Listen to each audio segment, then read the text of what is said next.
convo, that conversation encapsulates a lot of African discussions and how we can progress as a continent, most importantly. But from your small canna, you need a bit of knowledge on what is happening as a continent and all of that. And so you want to be a part of the conversation now. But before then, for those of you who love your food in a particular way, I want to share something with you. And if you're a food lover, let me just get you into this. Do you know that ingredients that can make the stews and of course soups taste great? Gino tomato mix. It's thick, it's red, and of course it's rich, just the way you like it. Gino tomato mix is your go-to for very unique blend of tomato concentrate, fiber, and of course essential vitamins that makes every meal pop with flavor and color. With Gino tomato mix, you can never go wrong, right? And so go on and make your next meal with your unforgettable thick red rich Gino tomato mix because Gino truly cares. Remember that this advert is FDA approved. Also, the Bank Hospital is proud to be associated with the Wake Up Africa morning show. For all your medical needs, visit the Bank Hospital where care meets excellence. You can find them at cantonments near Nafti in Accra, the Bank Hospital, your trusted partner for quality health care. You can call them 0302-739-373. Let's meet at the Bank Hospital. Well, my guests have joined me. They've joined virtually from wherever they are in the world. Professor Dr. Joshua Opong-Safo is Executive Director of New African Concept. I'll get to hear of exactly. Of course, if you're online, you can show us your very handsome and anointed face, Dr. Joshua Opong. And of course, Madam Seiram, Mrs. Seiram Amakpa Azasu also has joined us. There you are, Doc. Grateful that you can be part of the show. Well, Mrs. Amakpa Azasu is an international development expert and a Pan-Africanist, and so sits right in her domain. Thank you very much, gentlemen and lady. Let me start off with you, Dr. Safo. What's the New African Concept like in 1 minute, 30 seconds? Share with us. All right, so thank you very much, and then very good morning to you all. So quickly, as the name suggests, the New African Concept is a movement that is open and trusting that Africa can change. So in our minds, we see a new Africa, but we want to start with our own Jerusalem, which is Ghana, and then based on the template, we can replicate it across the nations of Africa. So basically, it is to grant sustainable, holistic transformation. So these are the two key words: sustainable, and then holistic. But we underscore that sometimes you can have a kind of transformation that's not sustainable, but it may not be sustainable, exactly. And then it may also not be holistic. So it may be disjointed or partial. So the whole spirit or focus of the New African Concept is to practically initiate the necessary steps that will be able to engineer holistic national transformation, and then we can replicate it across the nations of Africa, basically. Interesting. Well, then we are in the right place and the right hands, I guess. I'll come to you with very substantive questions for today, even as we get in there. But okay. Sam, okay, Mrs. Amakpa Azasu, right? What makes one a Pan-Africanist? I've heard this. I've also told myself that because of my if you like, the connection towards Pan-Africanism, I've dropped my Christian, my English name. What makes one a Pan-Africanist, as you want to describe yourself? Good morning, Koku. Good morning, my fellow panelists, good morning, everyone. Koku, please call me Sairam. Okay, right, that's fine. Right. I And was waiting for that. and rightly, as your question suggests, my name Sairam is a name I've come back to in the spirit of Pan-Africanism. Oh, I see. I had English names as well. I dropped all of them and gazetted my local names. Okay. And I believe the idea behind Pan-Africanism is somebody who subscribes to the concept of African unity, somebody who believes in and advocates for the maintenance, preservation, and honoring of what makes us truly African in terms of our heritage and our culture, and what elements define us, even though we find ourselves in a global world. So in the briefest sense, or in the most brief sense, I would say that I am African, not because I was born in Africa, because right now our people of African descent are part of the conversation. But I am born in Ghana. I am proudly Ghanaian. I love to wear what is made in Ghana, what is made in Africa. And I refer to myself as a woman that is born in Ghana for the world. So indeed, I have to appreciate what I have in order to sell it to other people. And I love being African. I see. That's the idea behind it for me. Okay, succinctly put. Let me now return to Dr. Safo now. Now that we are clear on your leanings, your beliefs, at least, if not for anything, in 1 hour, 30 minutes, 30 seconds, in 1 minute, 30 seconds, let's look at, I don't want us to start on the doom and gloom.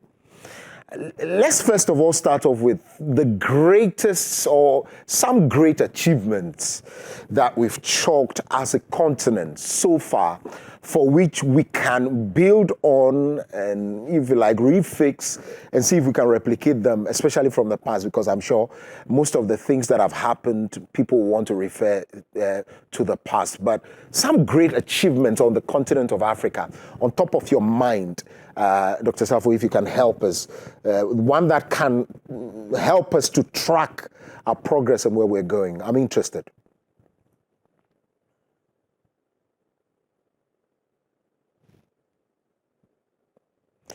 Hold it there. I don't know if it's us or you, if you have not unmuted, or it's us. Okay, can I be heard now? Yes, crystal clear. Great, yeah.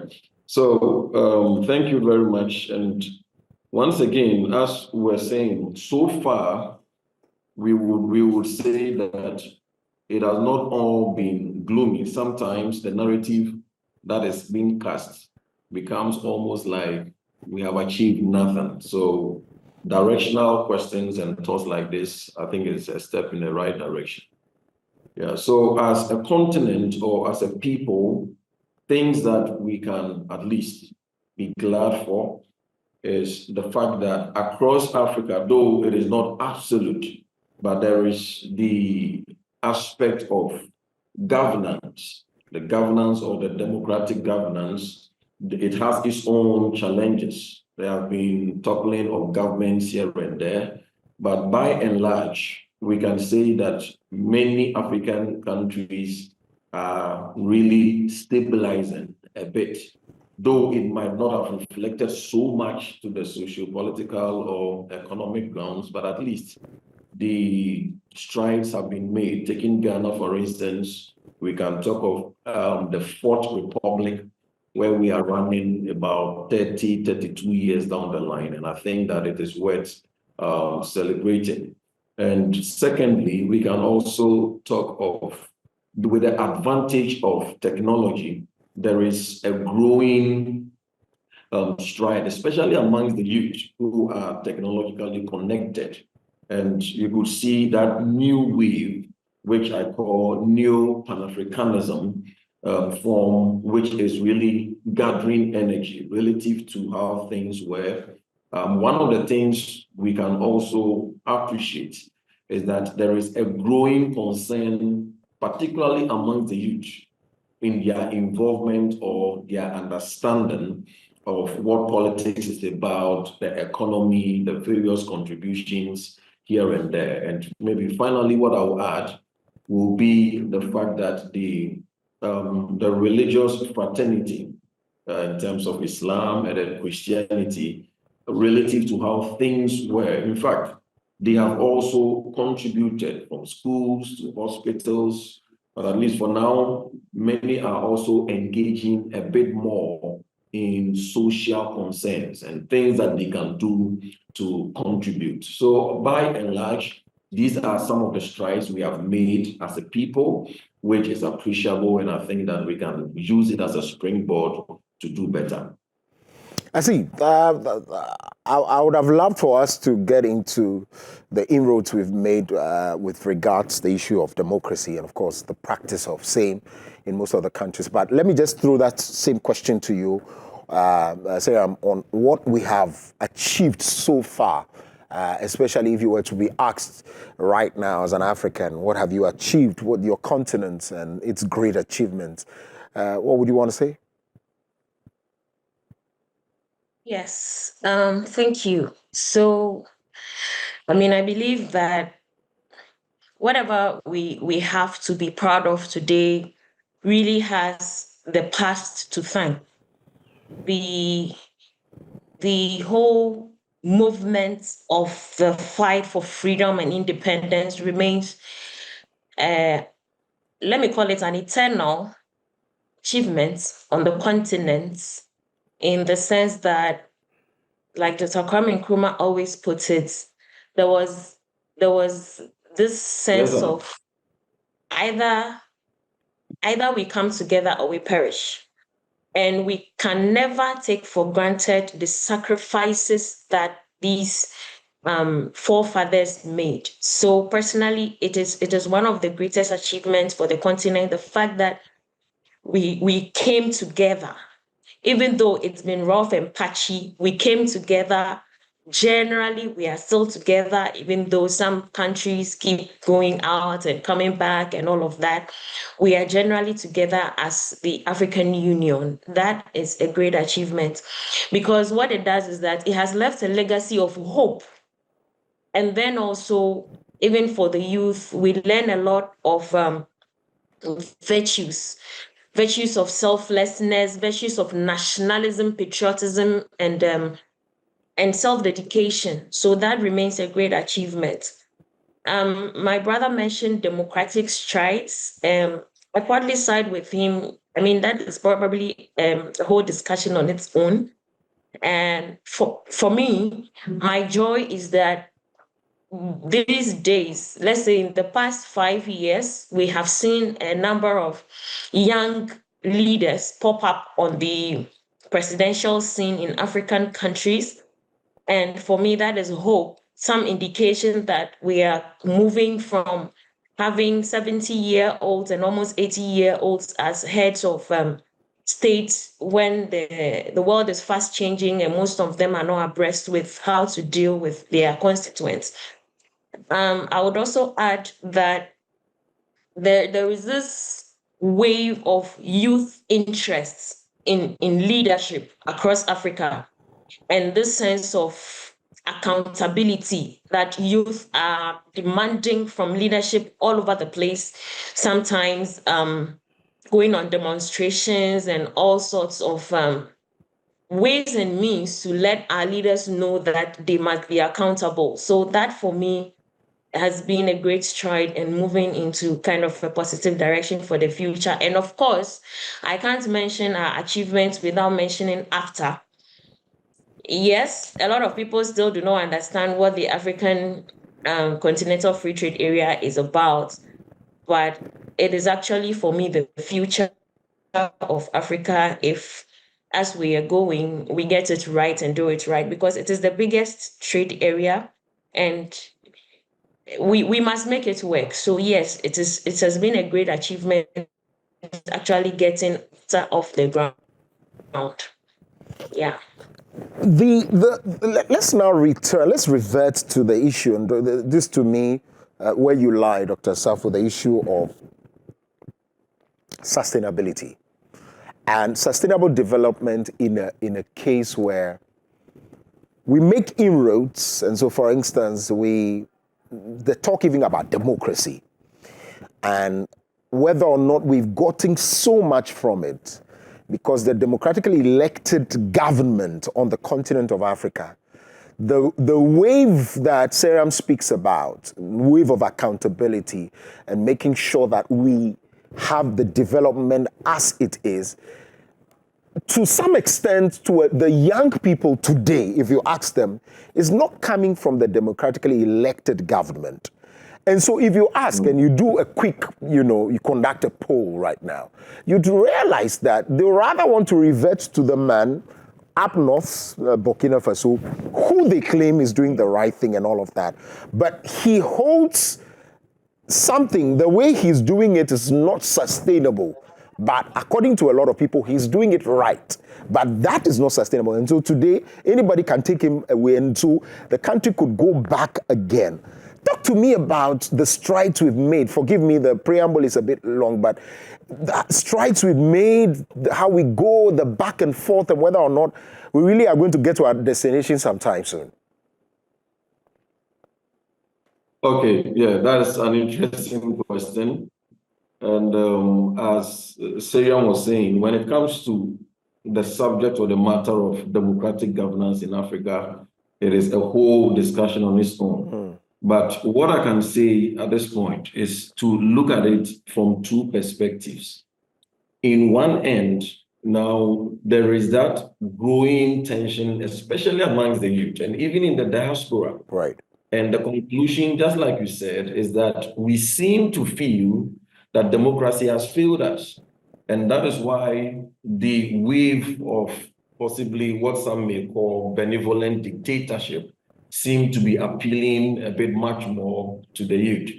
But I think we have to open up the discussions better. When you talk of democracy, it has its own promise. Democracy promises something, and the promise of democracy or the fruit of democracy can only be realized when you apply yourself to the principles of democracy. Some way, somehow, I think that it is a premature conclusion to draw, looking at how we have operated, to draw that democracy has woefully failed Africa because it has not granted unto Africa its promissory note of sustainable governance and development. In one end, we don't see the tangibles of true democracy. But in the other side of the coin is that it is because we have not also applied ourselves essentially to the true principles of democracy. And that is where the central discussion should be. By and large, we focus more on maybe free and fair elections. And mostly it has its own issues underground, but at least efforts have been made over a period in free and fair elections. But democracy goes beyond that. It includes the active participation of the everyday citizenry or citizen in the machinery of governance. To vote and then be passive does not qualify as true democracy. If you ask me, I would say that we have not done a proper analysis of what democracy really is. True, that is one. And number two, our adoption as a people of democracy should have been contextualized, because the strength of democracy is with the masses. As we know, it is the government of the people, by the people, and for the people. So the more passive, the more ignorant, the more unconcerned, the more bland the people are, then democracy will not fare well. Democracy is not so much of a leadership-driven governance, but a masses or citizen-driven governance.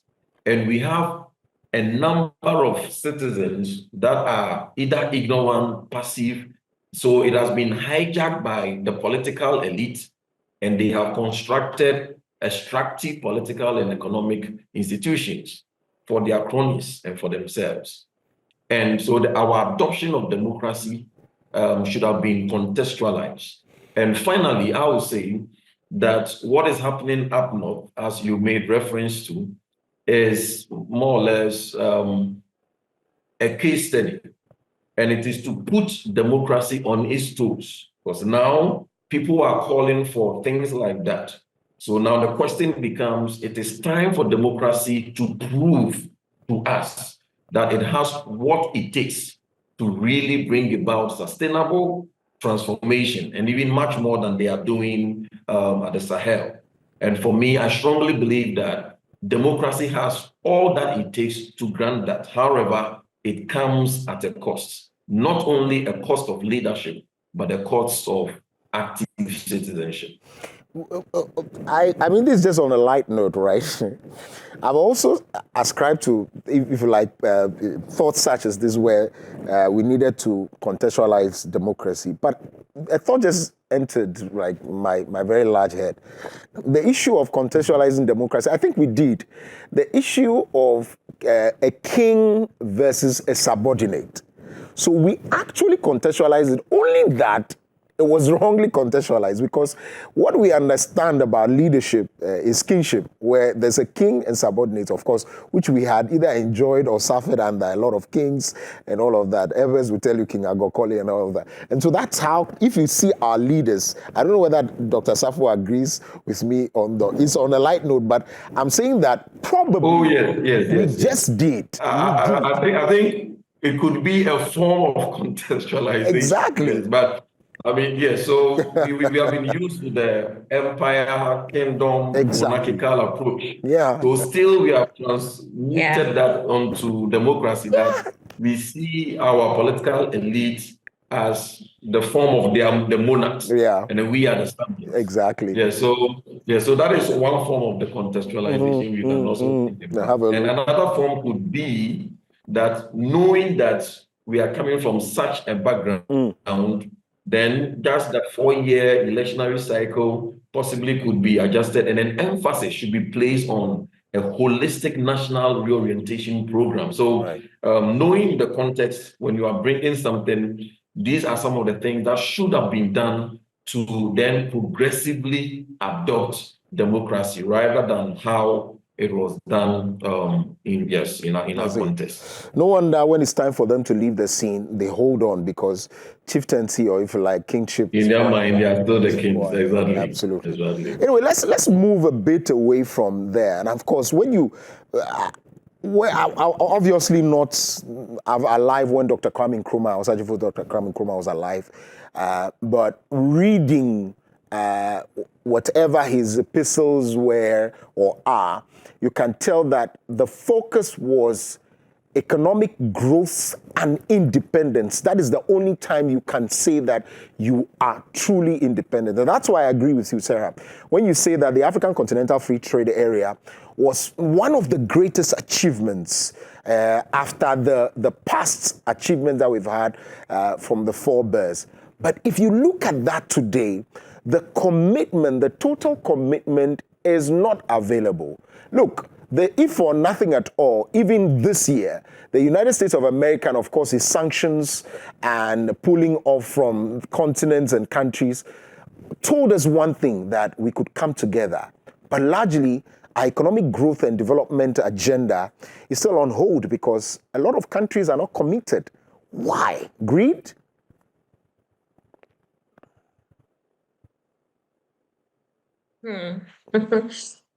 Greed, selfishness, inward-looking behavior. It's quite a challenge. So, like I always say, slow progress is better than no progress.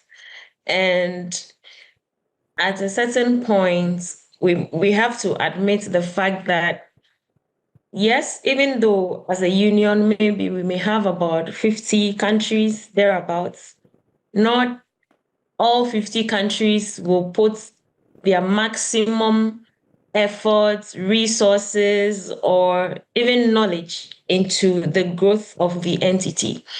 So, yes, it may have taken some time, but I would say that there is a bit of progress, and The other thing that is missing for me is awareness and the communication of what some of these institutions are doing. So that if, for example, you are not subscribed to, let's say, African News or one side of the after, you will not really know the depth of work that is ongoing now. Talking about the holistic nature of, let's say, inter-African trade or inter-African relations for economic liberation and independence, let me give you a classical example. So in Ghana, for example, we are threatened with food insecurity, but somehow we don't seem to see it or feel it, probably until it becomes too late. So I'm a bit excited that our current government is focused on agriculture and all forms of cooperative unions to grow food in the local communities and empowering farmers. That is all well and good.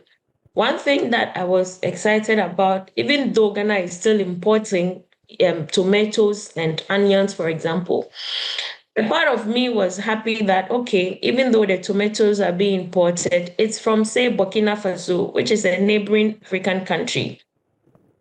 Onions, we are importing it in huge quantities, but it is from Niger, which is an African country. So some way, somehow, you realize that we are trading exactly. It's not at full capacity yet because each country seems to have their challenges internally in terms of their political stability or even their economic space. I think what we should really be aiming at is not all fingers are the same. So what our focus should really be on is the comparative advantages that we have as countries.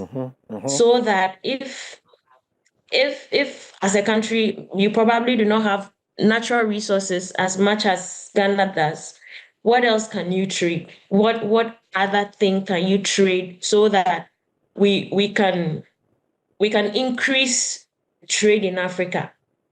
Because there's more to trade than physical products and services. We are talking our culture, film, fashion, food, and all sorts of intangible heritage. I would say, for example, that, on Netflix right now, South African dramas are one of my favorites.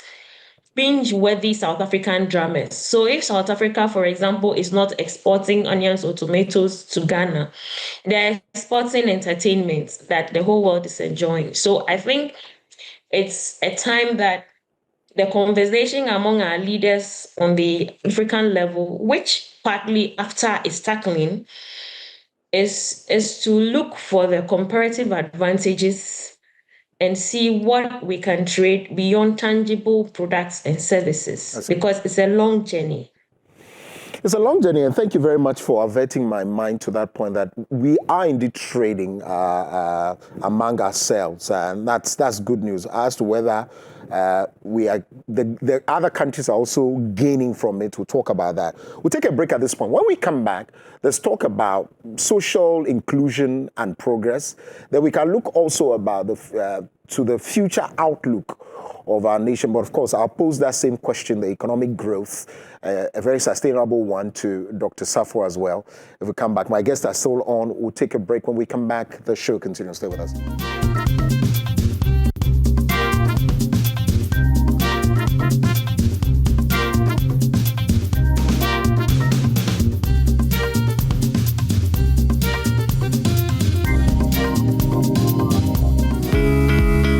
Every morning begins with you, your routine, your goals, your journey. Get ready for the day with us by your side. This is Wake Up Africa, your inspirational morning ride. We bring you the energy you need, the insight, and the motivation to kickstart your day. Wake Up Africa is here to connect you to the latest news, your front row seat to all the sports action. Get moving with us for a healthier you. Wake Up Africa gives you daily forecast, keeping you prepared for whatever comes your way. Join us each morning as we start your day together. My name is Kokulumo, and welcome to Wake Up Africa.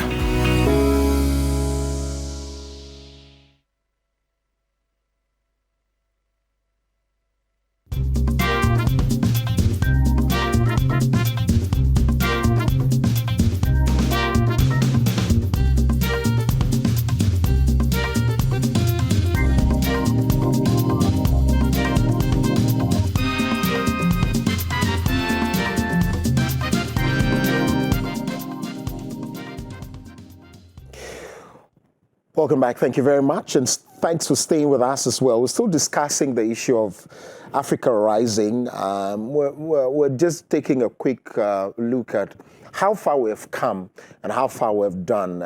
It's always an exciting conversation for me anytime we have to speak about Africa, because Africa is the next destination, whether you like it or yes. And that's why our detractors, people who know and have the knowledge, would want to make sure that we are crippled before we take over. If only we can unite, if only we can grow our continent, if only we can make life better for the citizens, and we live here and do it right here and focus, Africa will be the next destination for anything at all. When I say anything, I mean anything. We can light the world, we can feed the world, we can do anything to the world. We have the power, and the data has shown as well. And so make sure that you have this conversation in your homes, everywhere, in your cars, about how Africa can grow. I still have a dream. I have a dream that we'll get there. We'll still have our guests joining us for this particular conversation. Mrs. Sarah Amakbazasu is a Pan-Africanist, an international development and investment expert who's joined us. I don't know whether Dr. Joshua Oponsafo has joined us back. He's the executive director of the New African Concept. Doc, can you hear me? Okay, Doc is not on. All right. So let me come back to you, sir. I mean, we're talking about the economic growth. You were leading us, and of course, I love what you said about that. The issue of we are trading amongst ourselves. I've never thought of it that way. I've always thought of it like, why is Ghana importing a lot of things? But thank you for that. Let's talk about inclusion, social progress, and social inclusion. Look, there's been a lot of talk about women, children, and the vulnerable in society. Look at the wars, the trade wars, the conflicts that go on our continent. One thing comes to mind is that we do not, if there's anything on paper, and whether or not we have subscribed to a lot of conventions and all of that, the practicality on the ground is that we probably do not care about these people in the minority, the children and women most importantly, because they are the hardest hit. Sam, talk to me about it, because you see, if you look at, if you like, DRC, for instance, and what we have seen, the people who have suffered more is women and children. We don't care about them, do we? It's actually heartbreaking. It feels like one of the things that make you want to give up on the fight or the cause as it is. But the truth is, what are the priorities of our African leaders? That's a big question that begs itself every time these conversations happen. Number one, what are the priorities of our African leaders? Number two, earlier when Dr. Joshua was talking, I wanted to make a point about the principles of democracy, right? Mm-hmm. There are about 14 principles of democracy. And somehow we focus on only free and fair elections and at some point or to some level participation of citizens. And even the participation of citizens, I can't say right now that it is at full or optimal ability, because people are not able to express themselves under certain leaders, right? I probably wouldn't have been sitting here telling you my peace of mind or what I think about certain things. But the participation of citizens goes beyond going to the poll. There is the element of equality in democracy. Then, of course, there's accountability. Then there's transparency. There's political tolerance. There is a multi-party system, which in some cases have become dual party systems. The control over the abuse of power is part of the principles of democracy. Freedom of economy, human rights. And I think it touches right there the question you're asking me. These women and children and the vulnerable that become the victims and the worst sufferers of some of these violent situations. The question is, what happened to their human rights? Are leaders promoting and protecting their inalienable human rights? Because, see, there's so much hunger, there's famine, there are all forms of diseases that are curable, extreme poverty that breaks your heart. But the question comes back to the leadership. The question comes back to the leadership. And I like the question you asked, do they care? Maybe they care, but they are not sure how to solve the problem. Maybe they don't care because they just want to enrich themselves with our indices of corruption across Africa and how rich people become in 4 years when they have taken one position or the other. It's a scary situation. So the question comes back to, what are the type of leaders that we are voting into power? What are the type of leaders that we have across the board? There is no sense of godliness. There's no sense of honesty. There's no sense of discipline. And we become the victims in these situations. It's actually sad. So personally, it's a question of the leadership. The leadership. What are they prioritizing? If you say, for example, um, there is extreme hunger, like you mentioned, in the Sahel regions. There is famine. There is, what are our African leaders doing? And we keep importing food that can be grown in Africa. And then we keep jumping from one conference to the other, signing all forms of agreement. Because the point is, for every agreement that you sign, or for every MOU or any form of partnership agreement that you sign, especially with the Western world, there are self-interests. True. There are self-interests. So, I mean, there's a belief in some quarters of youth self-expressions that, look, we as Africans are allowing the Western world to throw money at our problems. They do not seek to solve the problem. So when the USAID situation arose, a lot of, let me call them secrets or insider information was traded about why Trump will wake up one day and just say, let's cancel USAID, because there's corruption. And essentially, the amount of funding that is supposed to come to solve the problems, it doesn't even get here. So they throw a bit of money and get some publicity. I'm a communications person. They throw PR around. We all kinds of flyers and a bit of a launch here and there, and workshops and capacity, whatnot here and there. And the root causes of the problem remain. So, recently I read something about the amount of money that Europe gets or gains or earns from Africa through visa fees, right? Yes. And the percentage of it, which is just about, in fact, less than 10%, that they turn around and quote and unquote invest in Africa through CSR or humanitarian projects. It is our own money.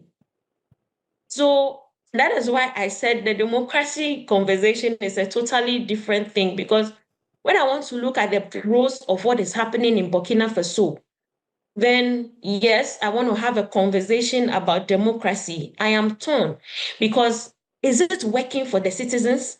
Are the citizens having a better life? Is the local economy improved? Can a woman now fend for her children, at least feed them twice a day, if not 3 times a day? This is a very passionate conversation for me. So I'll go back to our leaders, what kinds of partnerships they keep agreeing to, and what they allow these partnerships to do to us by throwing money at the problems instead of solving them, Right. and not taking into consideration that we are dying Right. day by day. People are not, maybe in a military situation, people die. You can say hundreds of people were killed on the streets today. But here and now, under this dispensation, people are dying, not on a daily basis, but their lives and their worth is chipping off day by day. Right. And the youth are mostly helpless. The youth are, they don't know what to do. Our leaders, what are you investing in? What do you care about? I see. These are the questions, and they beg a lot of answers. Dr. Joshua Stafu, if you can hear me, thanks for reconnecting. We started off on the issue. I wanted to take your thoughts on the issue of, in your capacity, sustainable economic development and, if you like, investment as well. There's always the talk of foreign direct investment. There's always a talk of signing of agreements, and of course, if Seram is telling you that you should know where she's coming from, Seram comes from that point. We don't want to discuss that on air. But where agreements are signed and all of that, and we all know where it will end. And so it's just a farce and about a lot of things that are happening. Talk to me about that and connect it with the issue of social inclusion and growth. Yes. So once again, the point is clear. The point is very much clear. As you could see in Seram's presentation, so ultimately it falls on the leadership. Do they care? In fact, she raised very series of very critical questions which demand serious answers. Now, I would like to stretch the narrative a bit because mostly we end around the fulcrum of leadership. Now, a country's leadership, that is in a democratic setting. That is why I would wish that maybe this conversation of democracy, possibly we could have another session purely on this conversation. As Seram is also beckoning. Because in a democratic setting, there is a portfolio which is even or seemingly bigger than the president, and that is the people. The introduction to our constitution is we the people. So the strength of democracy still rides not so much of leadership, but on the people, that is the masses. In that case, a country's leadership is a reflection of the tastes, the desires, the direction, the dictums, the maxims of the citizens. So in that context, citizenship failure precedes leadership failure. So the stretching point is that it shouldn't end necessarily on just the leadership. We should rather stretch it onto citizenship failure. Right. Unless, of course, we are talking about a monarchical or a totalitarian, atmosphere or context. But if it is democracy, so now we have two options.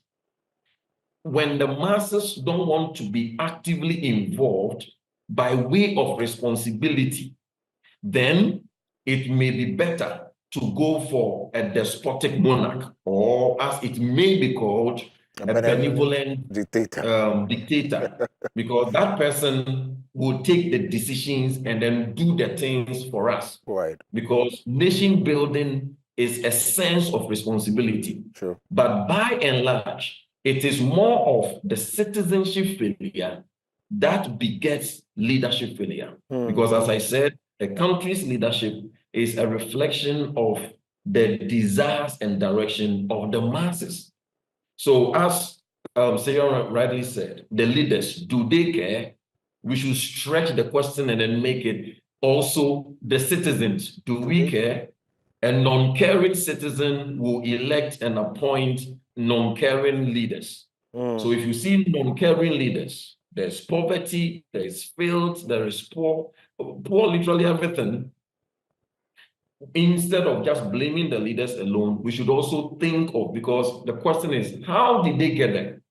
They got there by the people voting for them. And if majority of the people are saying that we want this kind of leader, and it has been sustained, take Ghana, about 68 years, across Africa, by and large, about 60 years, depending on various, about 60 years, you can have, because OAU was formed around maybe, I think, 1963.